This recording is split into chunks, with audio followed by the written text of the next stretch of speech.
O budismo pop rides and strikes again. O que é, no budismo, um ser de incorrigível descrença? Sabe não? Desce a vinheta aí, brother.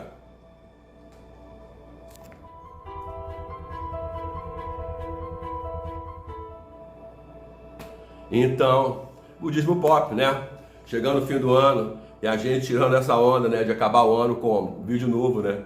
Teve muito vídeo velho esse ano. Budismo pop nadando, navegando em altas ondas.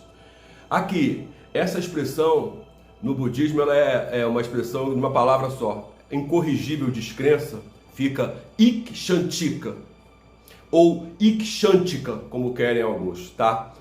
Incorrigível descrença. Nichiren Daishonin usa essa expressão num dos seus escritos, o tratado A Abertura dos Olhos. Galera, esse tratado é maravilhoso porque é quando o Nichiren Daishonin assume o seu Hosaku Kenpon, né? A identidade provisória finalmente é transferida numa identidade permanente. No Abertura dos Olhos, ele reconhece que ele é o Buda original dos últimos dias da lei. Ou seja, o Buda em termos de pessoa. Gohonzon é o Buda em termos de objeto de devoção. Mas isso são outras histórias. O que tem a ver o Ikshantika com o nosso papo? Ikshantika é isso, incorrigível descrença. Mas essa questão, eu conheço essa palavra já tem mais de 30 anos. Estava até falando com um amigo meu, a primeira vez que eu vi essa palavra, eu estava lendo justamente esse texto, Abertura dos Olhos. Mas eu tinha só 2 aninhos de budismo, ok? Estava ali com meus 31 de idade. E o que acontece é que essa palavra aparece aqui, ali, acolá, e muitas vezes a gente esquece de fazer a pergunta em torno da palavra, né? Ikshantika, incorrigível descrença. Descrença em quê? Isso é interessante, porque descrença fica meio vago, né? Mas a gente, olhando com calma, dentro do contexto, Nichiren Daishonin está propondo que esse tipo de pessoa, ele não consegue atingir o estado de Buda nesta existência, mesmo exposto à lei mística de Nam-myoho Renge-kyo, mesmo exposto ao Sutra do Lótus. Mas isso, eventualmente, poderia trazer alguma contradição. Por exemplo, tem um Gosho, uma carta, onde ele fala sobre a iluminação das plantas. As plantas são seres vivos. Quando elas estão num ambiente onde as pessoas estão recitando Nam-myoho Renge-kyo, ou seja, atingindo a iluminação naquele momento, as plantas também atingem a iluminação. Porque elas estão nos 3.000 mundos onde aquelas pessoas estão praticando. Isso vale para aquele insetozinho que passou voando. E ao passar no ambiente eletromagnético carregado da lei mística, do Nam-myoho Renge-kyo, assim que esse bichinho nirvanizar, ele vai desembarcar no mundo dos Budas, ou seja, no mundo do Eu Sou, que agora, nesse momento, a gente está chamando de humano. Ok? Consciência, consciência, consciência. A coisa da consciência é que é vital para a gente entender isso. A vida toda é consciência. A pessoa de incorrigível descrença, ela é desapetrechada, ela é desaparelhada para o sagrado. Uau! As calúnias que uma pessoa como essa comete à lei são indiretas num dado momento, porque elas cometem por um tipo de ignorância que é absolutamente dramático nesse tipo de existência que uma pessoa passa por isso. Por quê? Porque ela não consegue acessar nela mesma o sagrado. Meus amigos.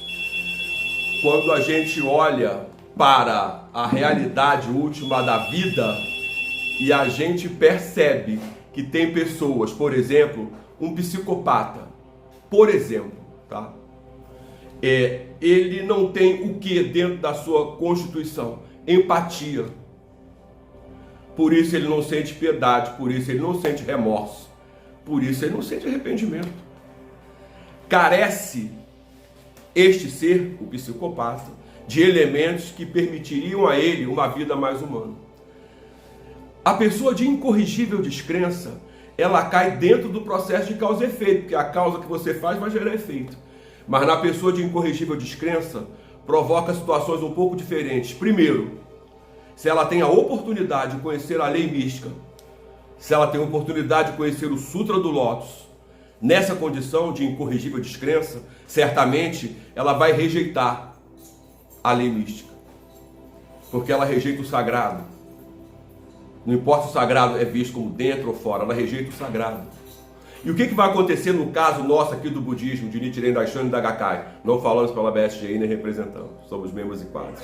O que acontece? A gente, nesse caso, percebe aqui dentro da nossa estrutura filosófica o seguinte: uma pessoa que tem essa oportunidade e não a aproveita devidamente, ela vai ter muito mais dificuldade de encontrar a lei novamente. Por quê?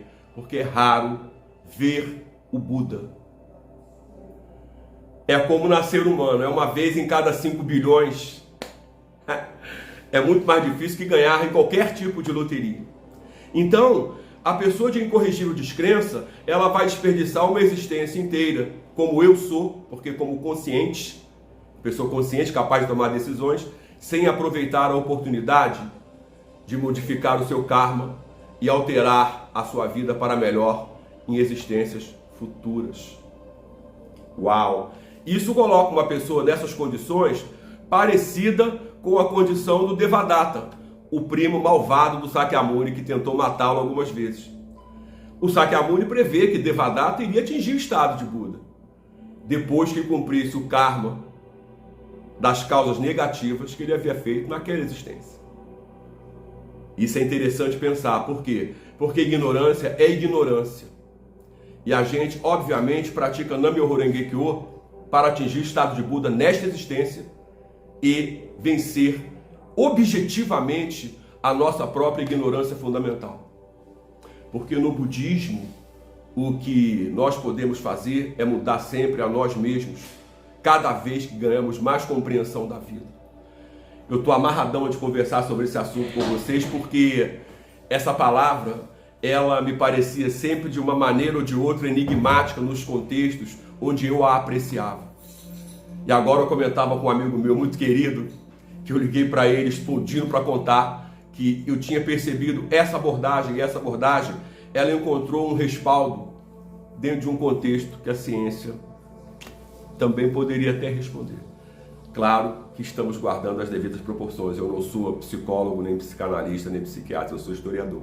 Mas é legal saber que o Ikshantika, ele, embora tenha a capacidade de escolher, ele não tem acesso ao seu próprio sagrado. Ou seja, a ignorância, mesmo sendo sempre ignorância, ela pode apresentar, eventualmente, níveis de atenuação daquilo. Podemos atenuar aquilo. A ignorância às vezes protege. Por outro lado, claro, não impede de caluniar a lei. Porém, quem sabe, quem conhece, quem percebeu a lei e a calunia, produz outros tipos de problema. Refletir sobre isso. Cuidado com a escuridão, cuidado com a ilusão. A gente se vê.